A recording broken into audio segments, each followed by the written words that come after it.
Hello, everybody. Welcome to the Squirtle State Championship Roundtable. My name is Michael Swisher, sitting alongside John Hardaway and Coach Randy Tuney. Of course, Coach Tuney's coached all over Northwest Oklahoma in his legendary career. And Coach Hardaway, now the boys basketball coach at Cashin High School. And I'm just sitting between them trying to get this going. Let's talk about the Class B Girls State Championship game, 5:30 p.m., third game of the day at State Fair Arena on Saturday. It will pit number 1 Lomega trying to three-peat, going up against number 3 Kremlin Hillsdale. A lot of threes in this one, as number 3 Kremlin Hillsdale trying to not get beat by Lomega for the third time this season in that state title game. Let's talk a little bit about how they got here. And Coach Tuney, I'll start with you. You've got just a little bit of vested interest in this game. We'll go ahead and put that one out there for people that maybe didn't know.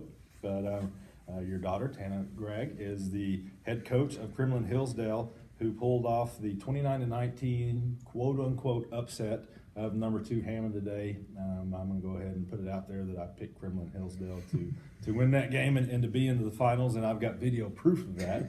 But as far as pleasing to the eye, maybe it wasn't the prettiest game to watch, but as far as getting the job done, Kremlin Hillsdale did what it had to do today to go out there and knock off a Hammond team that is dangerous and scary, as we saw in that quarterfinal round the day before. Yeah, and what we talked about earlier, you know, sometimes you can't throw it in the ocean. Yeah. And Kremlin had one of those nights where they couldn't make an outside shot, but defensively they was about as good as I've seen them play all year. When you can limit Tabor Beer to 5 points, she got 26 at halftime last night.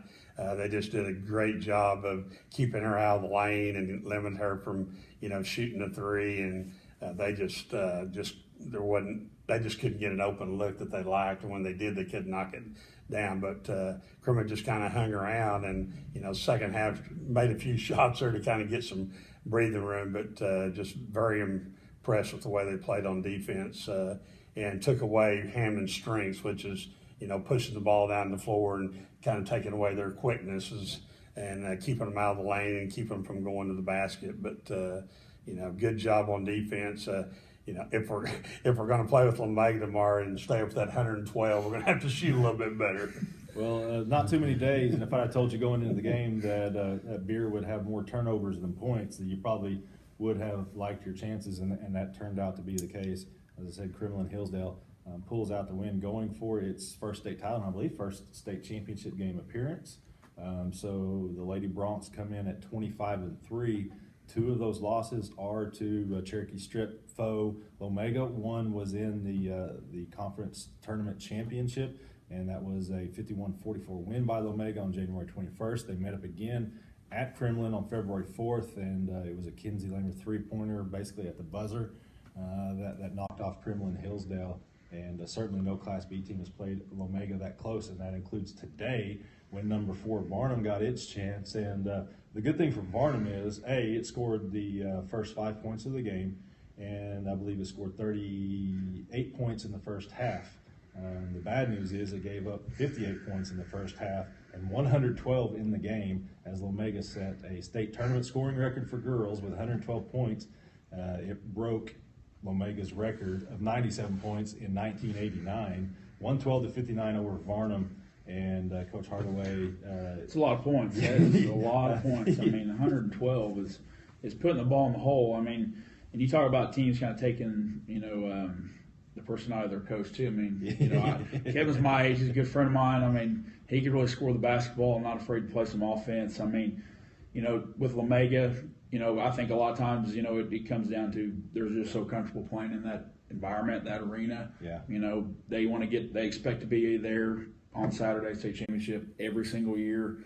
And, you know, I've seen a lot of times where you watch their teams, they get there and they just kind of dial it up a couple notches, you know, where it's Friday and then maybe even a couple more on Saturday. And you know, I think you sent something out today. I mean, you know, Kevin's just laid back, you know, just watching his girls, you know, do the stuff that they're really good at and being comfortable. I mean, you know, got a lot of players there in Lomega that have played a lot of these big games and done really, really well.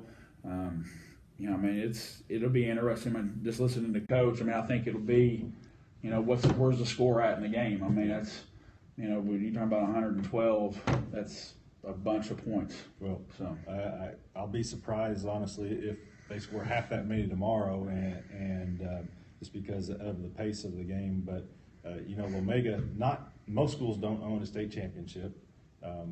Obviously, very few own 3 in a row.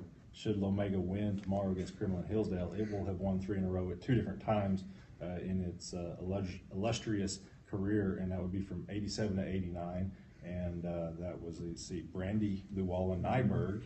Kevin's sister played on all 3 of those teams, and then of course he could do it as a coach right now. And he's going, how many is he going for now? He'd be his 6th, I believe, for Kevin himself. Right. Lomega is going for its 14th title. It already has more than anybody other program in the state. Right. So when we talk about state championship pedigrees, it's David versus Goliath. As far as Lomega going for its 14th, Kremlin going for its 1st. But there's been a Tuney daughter before who has brought the first program or first title to a program, and is it the whole tough to beat a team 3 times, especially when the first 2 are close? Does that play a factor? Yeah, the thing about what gets a lot of people, I think, they see Lomega written across the chest and they go, "Oh, we're fixing to get killed." And if Kremlin hadn't had some success this year, I don't think they're going to be intimidated. Right. I think they do know that they're going to have to play the very best basketball game they've ever played if you want. And you have to do that if you're going to beat somebody like that. And the thing about Kevin's teams, everybody asks me, "So how'd you guys score 60 points against Lomega?" Well, he lets you score some because he wants the game to be fast, and he don't mind giving up some points because that's what he likes. His teams play better that way. So, you got to eliminate turnovers against his press and don't let them have those easy baskets. And when you get the ball down the floor, don't go just shoot the first open shot you get, because you're going to get an open shot. You got to be, and that's something that Kremlin's been able to do, has been real patient once they get it down the floor against the press. So it's definitely a contrast of styles, because Kremlin relies on their defense and their size. They're going to be a little bit bigger than Lomega. Yost is their biggest player. Besides her, they really don't have a true post player. But boy, she had an outstanding game tonight with over 30 points 31 tonight. points. And if you don't know where she's at down on the block, then you're going to be in trouble, because they got the guards that can shoot the ball. So they're a hard team to defend because of Yost inside and Mendel and Barton and Lambert, being able to shoot the ball outside. So you've got to be able to cover all the spots, but it's a tough cover. But so what's the game plan? The game plan is slow it. Don't let them have 112. Slow it down. Get the ball down against the press and be patient on offense. Or score 113. Or score 113. All right, but yeah, like you said, Lomega, obviously they want to score in transition, and you can frustrate them by slowing it down. But they are good in the half court because they move the ball so well, and they move without the ball. And so many of their girls can score. Like you just rattle off all those players. You mentioned in another segment role players. Katie Barton had a huge game in last year's state title win over Red Oak for Lomega, somebody that we weren't expecting, and she knocked down 4 or 5 3-pointers and had a huge game. Well, and I think too, with these types of matchups, and I've been more on this side of with Kremlin playing these types of things, is I think the start's always big. I think that you always will get that surge at some point, second quarter, third quarter. It'll be really interesting to see. And like I said, I think the third matchup it's always tricky on both sides. I mean, because each other really well. The kids are very familiar with each other on the floor. The coaches know each other really well. And we've seen teams in that semifinal game look just absolutely unbeatable, like Lomega did today, 112 points, and then struggle obviously quite a bit more to score the next day. We've seen that happen in the past, and so we'll see if that's something that plays up. Anyway, that is going to be your Class B Girls State Championship game again, 5:30 p.m. Number 1 Lomega going for the three-peat at 28-2, going up against number 3 Kremlin Hillsdale coming in at 25-3. That's going to do it for this edition of the State Championship Roundtable by Squirtle. My name is Michael Swisher. This is Coach Hardaway. This is Coach Tuney. We'll see you at State Fair Arena.